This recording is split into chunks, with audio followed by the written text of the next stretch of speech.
네, 안녕하세요. 주식은 역시 기리기리세 기리십니다. 안녕하세요, 여러분들. 자, 설 명절이 이제 드디어 오늘부터 시작을 하게 되었습니다. 아마도 오늘 아침부터 혹은 퇴근 후에 그때 움직이시는 분들도 많으실 것 같은데요. 항상 행복한 명절 되시고, 그리고 또 이동할 때 빨라봐야 5분 아니겠습니까? 천천히 이동하는 안전운전 하시기 바랍니다. 자, 오늘 내용은 정말 빠르게 핵심만 보고 끝내보도록 하겠습니다. 같이 공부하시죠. 렛츠 기리!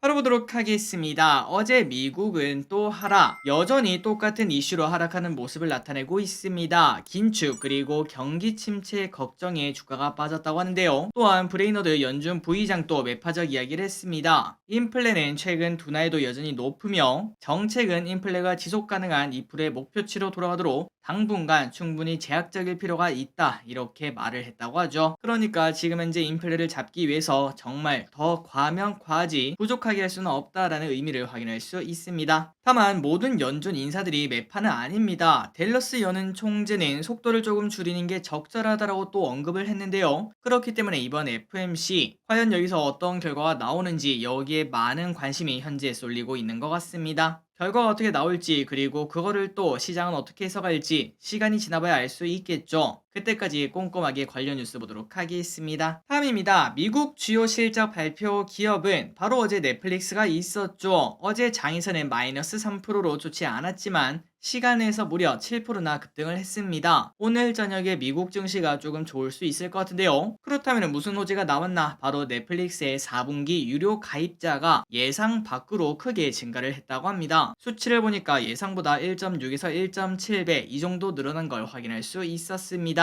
그렇다면 도대체 무슨 작품 때문인가? 좋은 작품이 있었겠죠. 아마도 작년 4분기에는 웬즈데이, 해리와 메건, 나이브스 아웃 이러한 작품이 흥행을 하면서 사람들을 많이 가입시킨 거 아니겠는가라는 평가가 나온다고 합니다. 그래서 우리가 이걸 보니까 결국 넷플릭스가 잘 되려면은 이러한 대박 드라마, 대박 영화가 나와야지 성공을 하는구나 라는 걸 볼 수 있죠. 그 말인즉슨 넷플릭스는 엄청난 콘텐츠를 만들기 위해서 지속적으로 큰 투자를 할 수 있다고 볼 수 있으며, 그 수에는 오롯이 우리나라 콘텐츠, K 콘텐츠가 볼 수 있다는 걸 한 번 더 느낄 수 있습니다. 그렇다면 K 콘텐츠 관련 소식을 보도록 할게요. YG 베이비 몬스터 기대가, 물론 방금 전에 봤던 그러한 영화, 드라마 이쪽은 아니지만 하지만 이러한 음원 자체도 똑같은 K 콘텐츠의 한 축이라고 말할 수 있습니다. 한국 가수 좋아하다가 이제 한국 드라마 좋아하게 되고, 한국 드라마 좋아하니까 한국 가수 좋아하게 되고, 이런 식으로 연결이 됐다고 볼 수 있겠죠. 어쨌든 계속 보자면은 아직 데뷔도 안 한 그룹이 이만큼 큰 기대를 받을 수 있을까요? 베이비 몬스터의 댄스 영상이 공개된 지 하루 만에 유튜브 조회수 419만 회를 돌파, 전 세계에서 24시간 내 가장 많이 본 동영상 4위에 올랐다고 합니다. 소위 말하는 대박이라고도 볼 수 있겠죠. 그래서 이런 걸 봤을 때 사람들의 기대가 매우 큰 그룹인 걸 확인할 수 있는데, 실제로 데뷔하고 혹시나 거기서 노래까지 좋다면은 얼마나 크게 성장할지 우리가 쉽게 예측하기도 어려울 것 같습니다. 과연 YG의 베이비 몬스터, 뉴진스의 흥행을 이어받을 수 있을지, 그걸 넘어서 블랙핑크 자리까지 올라갈 수 있을지 관심있게 우리가 봐야 될 것 같습니다. 갑자기 이걸 보니까 진양철 회장이 한 말이 생각이 나죠. K 콘텐츠 그게 돈이 됩니까? 네, 됩니다. 이렇게 말할 수 있을 것 같습니다.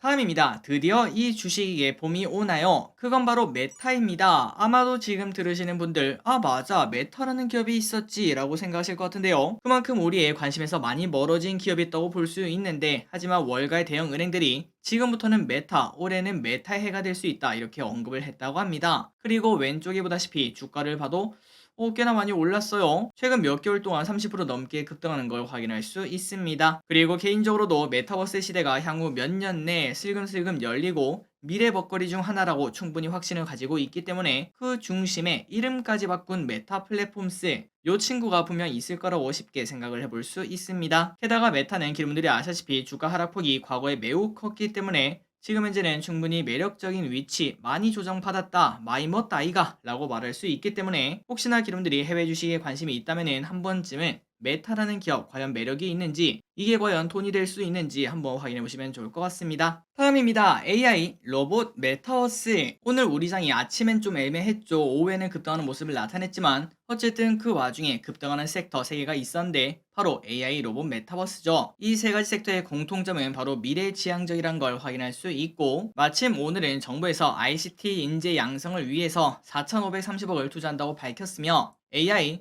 메타버스, 사이버 보안을 위해 대학원 9곳을 추가 선정 및 대학 IT 연구센터도 6대 분야로 재편한다 이러한 이야기도 했다고 합니다. 게다가 초, 중 등 AI 선도학교로 1233개를 선정을 해서 열심히 키우겠다 이러한 발표가 나왔기 때문에 오늘 여기에 관련된 섹터들이 크게 오르는 걸 체크할 수 있었습니다. 다음입니다. 그리고 오늘 로봇도 좋았는데요. 로봇에도 호재가 나왔습니다. K배터리 대표주자 3사, 당연히 삼성, SDI, LG, 엔솔, SK온 이 세 가지겠죠. 이 세 가지 기업이 미국 공정 자동화에 3.5조를 쓴다는 소식이 나왔습니다. 늘어나는 전기차 수요를 대비해서 자동화를 더 크게 한다는 건데요. 그나저나 자동화를 갑자기 이렇게 신경 쓰는 이유가 뭔가 봤더니 바로 배터리 공장을 지금 새로 짓고 있지 않겠습니까? 하지만 이 배터리 공장을 짓고 난 다음부터 우리가 보통 말하는 단어는 이거죠. 최적화. 이 최적화를 하기까지는 꽤나 긴 시간이 필요하다고 합니다. 그래서 보통 배터리 공장을 지으면은 제품 수율이 50%도 채 안 되는 끔찍한 걸 확인할 수 있는데요. 말 그대로 배터리 2개 만들어봐야 한 개는 불량이란 소리겠죠. 그렇기 때문에 새로 만든 공장에는 공장 관리 전문가가 항상 붙어 있어야 되고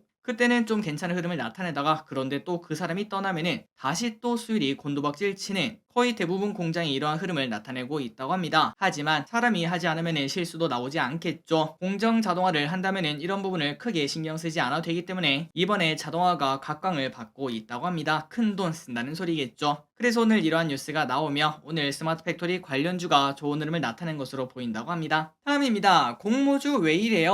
어제 상한가에 갔던 한주라이트 메탈 오늘부터 오전부터 급등하는 흐름을 나타낸대요. 그런데 저기 솔직히 말해서 보통 이렇게 쭉 올라가다가 빠져서 마지막엔 뭐 음봉, 윗꼬리 혹은 마이너스 이렇게 끝나더라 라는 생각을 했는데 하지만 이렇게 왼쪽에 보다시피 나름 잘 버티는 모습 아직도 10%나 올라있는 걸 확인할 수 있습니다. 매우 놀랍죠? 그래서 저기에서는 요 녀석이 이러면은 과연 다음 주에 성장하는 미래 반도체는 얼마나 좋을지 이 기대가 생기던데 아마도 많은 분들이 저랑 똑같은 생각이실 거라고 생각합니다. 또한 다음 주에 청약하는 공모주 이 공모주들도 대박 공모주가 많습니다. 과연 어떤 공모주가 대박인지 그리고 우리가 어떤 걸 청약해야 되는지 내일 또 꼼꼼하게 공부해서 기론이랑 같이 공부해 보도록 하겠습니다. 어쨌든 한 주 라이트 메탈에 청약하신 기분들 전부 다 축하드리고 올해 내내 공모주 시장 좀 밝았으면 좋겠네요. 다음입니다. 정부 MSCI 선진국 편입 재추진 1월 중 정부에서 주식시장 제도 개선 방안, 외환시장 선진화 방안 등 발표를 통해서 MSCI 선진국 편입 재추진에 나설 전망이라고 합니다. 다만 실제 편입이 되더라도 큰 수급이 들어오진 않을 것이라며 그러나 그 와중에 제도 개선을 하는 와중에 외국인 투자자 접근성이 좋아지기 때문에 외국인 자금이 조금 들어올 것을 예상을 해볼 수 있다고 합니다. 그렇다면 우리 시장이 조금 더 좋은 흐름이 나타날 수 있겠죠. 과거부터 이러한 뉴스가 계속 나오고 있는데 실제로 될진 모르겠지만 그런데 언젠가는 또 되겠죠. 언젠가는 당연히 우리도 선진국으로 가야 되는데 별 일 없이 그냥 자연스럽게 갔으면 좋겠습니다. 다음 소식입니다. 리오프닝주 언제까지? 연일 급등하는 리오프닝 관련주 보유하고 계신 기대분들 야 이거 이렇게 올라되나 싶을 정도로 오르고 있죠. 예를 들면 화장품, 여행, 면세점, 항공, 카지노 등등등 모든 리오프닝 관련주가 급등하는 모습을 나타내고 있습니다. 그런데 이 와중에 설 연휴 전후로 특히 설 후에 리오프닝 관련주가 하락할 수 있다 이러한 유안타증권의 뷰가 나왔는데요. 그렇다면 하락한 이유가 뭡니까? 바로 다음 주가 중국 춘절인데 이때는 중국 내에서 코로나에 집중할 확률이 높다고 합니다. 그리고 사람도 많이 움직이기 때문에 코로나 확진자가 크게 증가한다는 소리겠죠. 그래서 관련 뉴스가 쏟아질 걸 생각을 해볼 수 있고 여기에 따라서 우리나라 리오프닝 관련주가 흔들릴 수 있다고 합니다. 하지만 어차피 다 알고 있는 내용이고 이제부터는 오히려 폭발적으로 증가할 실적 기대감을 가지고 이때 주가가 하락한다면 당연히 매수 기회다 라는 평가를 내렸다고 합니다. 한번 기름들 확인해 보시면 좋을 것 같습니다. 다음입니다. 오늘 중요한 소식 중 하나죠. 증권형 토큰 STO 허용. 오늘 이 소식이 나오면서 NFT 관련주가 급등하는 모습을 나타냈습니다. 내용을 보자면 어제 금융당국은 디지털 전환 시대적 요구를 감안하여 STO를 허용한다 이렇게 밝혔는데요. 초기를 쓴 STO가 뭔지 몰라서 한번 찾아봤더니 정말 간단했습니다. 바로 STO는 토큰 증권이라는 건데 부동산과 같은 실물이나 아니면 금융자산을 작게 나누고 이를 블록체인 기반의 토큰에 투자하여 거래될 수 있도록 만든 수단이라고 합니다. 그래서 이걸 보니까 잠깐만 이거 조각 투자 아닌가요? 맞습니다. 그렇게 생각하시면 될 것 같습니다. 다만 아직까지 크게 개화한 산업이 아니라서 획일화된 정의는 아직까지는 정해지지 정해지지 않았다고 하며 정부에서 허용한다는 걸 봤을 때 작년 그리고 재작년에 유행한 그림, 부동산, 음악 이런 것들을 넘어서 더 큰 시장이 열리지 않겠나, 그리고 이제는 증권사들도 여기에 관련해서 다양한 상품을 쏟아내지 않겠나라는 걸 생각을 해볼 수 있습니다. 빠르게 움직이면 우리가 또 여기서 큰 수익을 볼 수 있겠죠. 어쨌든 거기에 관련된 기업인 서울옥션 오늘 급등하는 모습 나타냈습니다. 다음입니다. 민족대이동 시작. 벌써부터 터미널과 역이 북적북적하고 있다고 합니다. 그렇다면 오늘 휴가를 쓰고 출발한 사람들이 많다는 거겠죠. 게다가 퇴근 후에는 바로 이동하시는 분들이 많으실 거라고 볼 수 있어 더 크게 이동 인구가 늘어날 것으로 보인다고 합니다. 아마도 이번이 코로나가 사실상 영향을 주지 못하는 첫 번째 명절이라서 그런지 더 크게 움직이는 걸로 파악이 된다고 하며 실제로 표를 구하기가 어려울 정도라고 합니다. 코로나 전으로 돌아갔다고 해요. 어쨌든 기름들 모두 행복하게 그리고 또 움직일 때 또 조심하시고 일찍 가봐야 5분이다 이 생각하시면서 혹시나 운전하신다면 안전운전 하시기 바랍니다. 다음입니다. 실내 마스크 드디어 벗는다. 30일부터 자율 및 권고로 전환한다는 소식입니다. 그동안 마스크가 답답하셨던 분들 진짜 고생 많으셨습니다. 다만 100% 풀리는 건 아니고 병원 및 대중교통은 여전히 있어야 되며 그 외는 대부분 풀린다고 하니까 참고하시면 될 것 같고, 이걸 보니까 피부과를 가실 분들은 미리 예약을 해야겠구나 라는 생각을 해볼 수 있겠네요. 피부과를 찾는 사람들이 크게 늘어날 걸 충분히 생각을 해볼 수 있습니다. 다음입니다. 금값 계속 올라갑니다. 국제 금값이 1900달러를 돌파했고 추가 상승이 가능해 보인다는 전망이 나오고 있습니다. 경기 침체 걱정에 안전자산이 각광받는다 라고 볼 수 있는데요. 그리고 키움증권의 뷰를 봐도 신흥국을 중심으로 전세계 중앙은행들의 금 매수도 역대 최대폭으로 증가하고 있으며 중국은 과거 금 매입을 시작하면은 9개월에서 10개월 연속적으로 매수하는 그런 흐름을 나타냈다고 합니다. 그리고 지금 중국이 30에서 40톤씩 매달 이렇게 매수를 하고 있다고 하니까 추가적으로 더 크게 매수할 여력 있다고 볼 수 있겠죠. 그리고 그 외에도 경기 침체 때문에 또 금 같은 자산 이런 각광받을 수 있지 않겠습니까? 그래서 이런 것들을 전부 다 고려해서 장기적으로 금 ETF 투자에 매력이 있을 것으로 본다고 합니다. 한번 기름들 금 공부해 보시기 바랍니다. 마지막 소식입니다. 삼성전자 TSMC 잡는다. 얼마 전 다들 감산하는데 우린 안함이라고 자신있게 외친 삼성전자, 이런 삼전이 당연히 TSMC에게 밀리는 걸 보고 있을 리가 없겠죠. 어떤 카드를 쓸 거라고 볼 수 있는데 바로 계속 이야기가 나오는 그겁니다. M&A 이야기가 또 등장을 했다고 하며 한종희 삼전 부회장도 이번 CES에서 M&A가 잘 진행되고 있다 이렇게 언급한 만큼 뭔가가 오고 있다는 걸 볼 수 있습니다. 일단 가장 확률이 높은 거는 엠코라는 회사를 꼽았는데 세계 2위 패키징 기업이라서 인수를 한다면은 파운드리 강화 그리고 차량용 반도체에도 강점을 띄울 수 있다고 합니다. 그 외적으로는 디자인 하우스 업체 그리고 로봇 업체 이러한 회사의 가능성도 있다고 하니까 과연 삼성전자가 어떤 식으로 움직이는지 그리고 거기에 돈이 얼마나 들어가는지 관련 주식은 또 뭔지 우리가 계속 확인을 해보도록 하겠습니다. 어쨌든 개인적으로 생각했을 때 삼성전자 올해에서 내년 한번 일 낼 것 같은데 그 신호탄이 바로 이러한 M&A 소식이 될 거라고 저 기리스는 생각하고 있습니다. 자, 오늘의 공부 여기까지 끝났습니다. 기름들 새해 복 많이 받으시고요.